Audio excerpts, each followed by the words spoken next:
So the long-awaited truth, in inverted commas, has finally come out. In case you haven't heard already, it was allegedly King Charles and Catherine, Princess of Wales. This is an absolute bombshell and a travesty. Two of our most loved royals, but I will be honest, looking at other sneaky things that Meghan and Scobie have done in the past, this whole leak begins to look rather suspicious. Before we get into this investigation, please think about subscribing. It really helps our channel. Let's get to investigating and let's get to the crunch. It was leaked through Omid Scobie's new book, Endgame, the two names of the royals who have been kept secret from the world for years. But in the press launch of Omid Scobie's new book, it would appear the wrong manuscript of Endgame was sent to the Dutch printers, the version revealing the names of the two royal racists.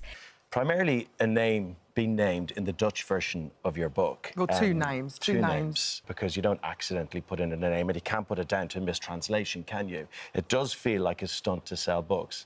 Which I understand. I wish it was the case. I wish it was the case. Oh, hold up, wait a minute. This little blunder raises multiple questions in my mind. Somewhat of a cynic when it comes to people who act like scum, this whole episode screams setup to me. Am I the only one thinking this? Omid Scobie's book wasn't exactly getting shining reviews. In fact, it seemed to be crashing and burning. Public are unhappy. Yeah. Press have been hard.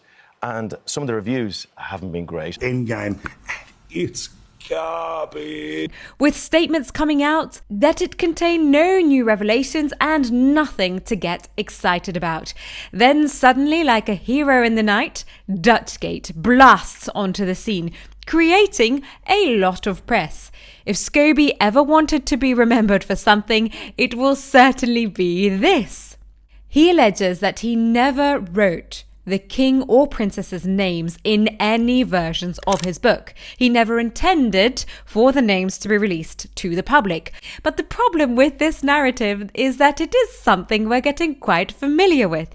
You see, this is how Team Meghan rolls. This sneaky release of information is becoming their MO. Let's see what history can tell us about just how Meghan and Scobie work. Starting with Meghan's letter to her father. A letter drafted in the desperate hope to settle the score with her father.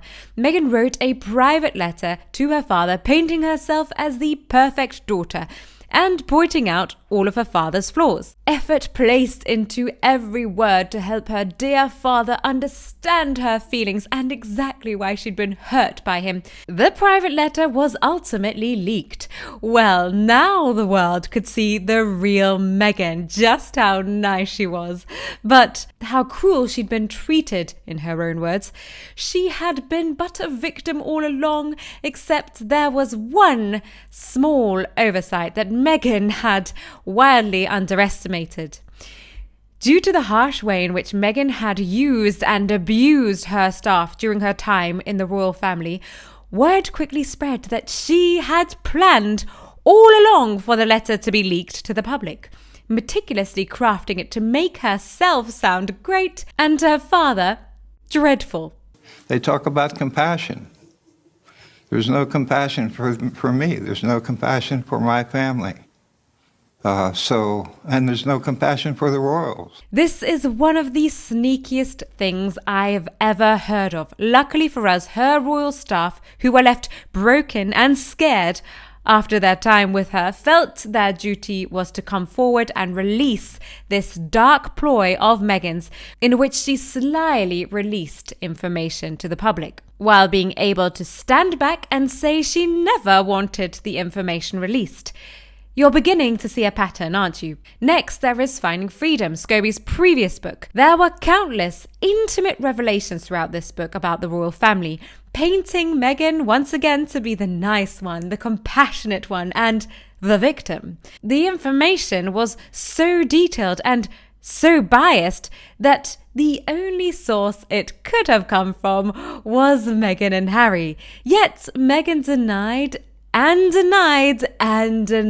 her involvement in this book until she was put under oath in court and finally forced to admit that she had briefed her staff as to exactly what information to give Scobie for the release of his book. She had tried to cover her tracks, but karma is a and you cannot get away with this behavior forever. Once again, during this deluge of private information, Meghan feigned shock and distaste in the hope that people would believe she herself would never want such information released to the public. I must say that the more these little stunts backfire, the more I am enjoying seeing her squirm. Back to Scobie's new book scandal. Here's what we can say with certainty. Meghan wanted those names exposed, and she has wanted it since day one. With every passing day and the slow demise of her career and reputation, she has wanted to hear those two names said out loud and splashed across the headlines because her clear goal is to bring an endgame to the monarchy. There's no hiding her feelings about this. She has never even tried to hide them.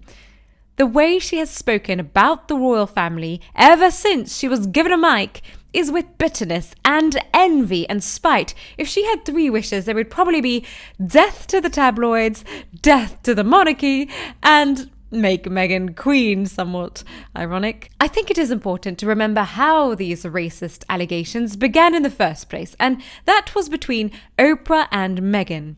Let's take a look back at the root of this rumor. Meghan is attempting to take the moral high ground by stating that she will not sully the names of the royals on the global stage with Oprah.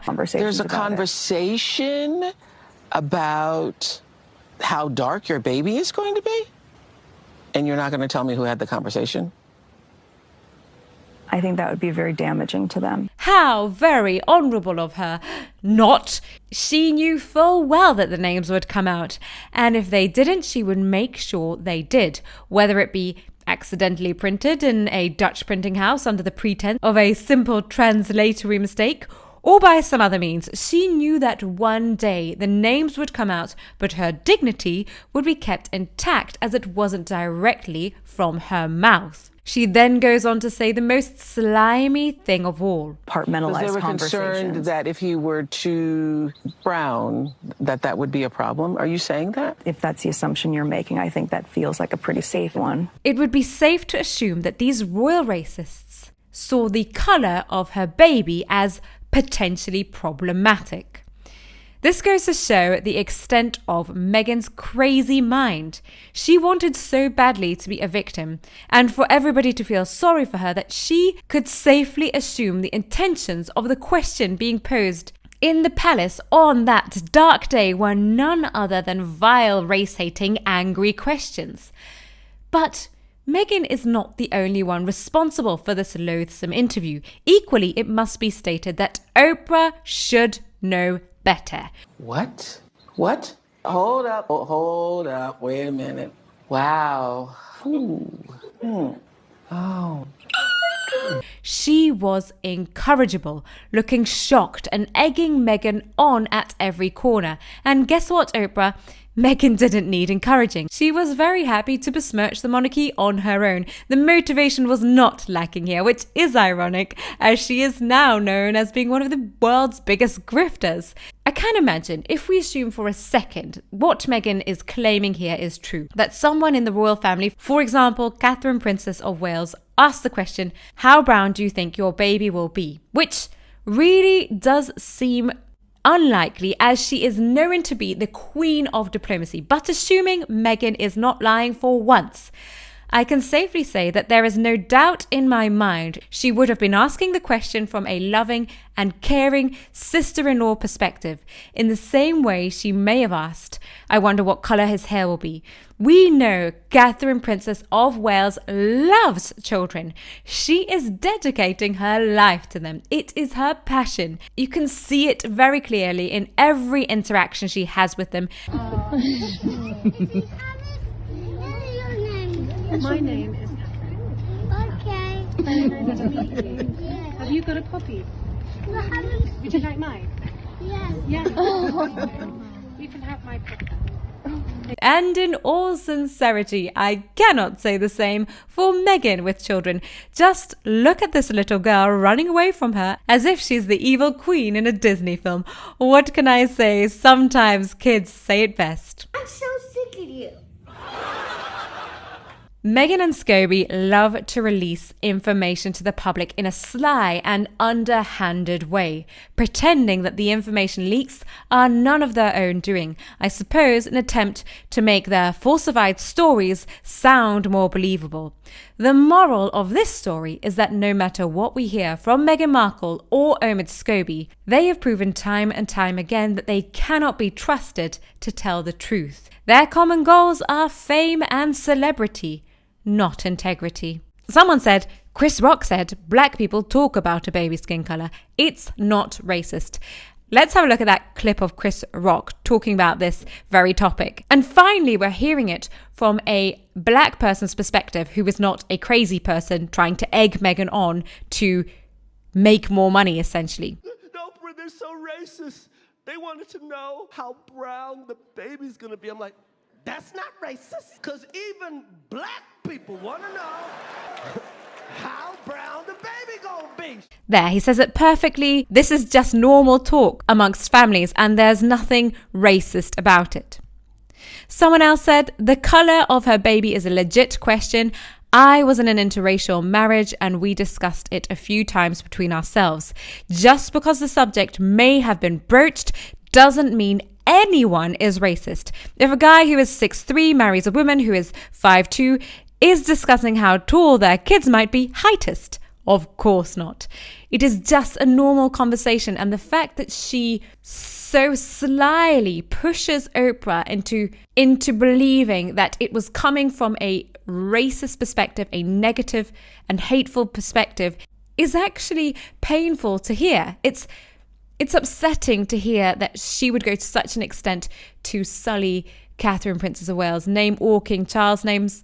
She clearly had an agenda. She clearly wanted to bring them down, and she knew it would happen one day. In my opinion, they have staged this Dutch release to make it happen quicker. And this is really Meghan at one of her lowest moments. She's lost everything. Everything she said up until this moment has not come to fruition, and she really is at rock bottom now, I would say.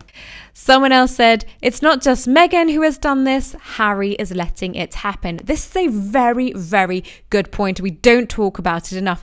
He has let his family take so much criticism from his wife. At some point, he does need to grow a pair, because I'm beginning to lose patience. Someone else said, Harry is the biggest traitor. This guy will come to regret this. He'll probably come to regret it when his wife is suing him during the divorce, because nobody escapes the evil that is Meghan. Nobody has so far. Her ex-husband equally was treated awfully. I think she didn't even tell him that they were breaking up. She just sent him the ring back in the post, it's so sneaky. Everything we're hearing about her is just re-emphasizing how sneaky and snaky she is. Someone else said, that's right, he's letting his wife trash his own family.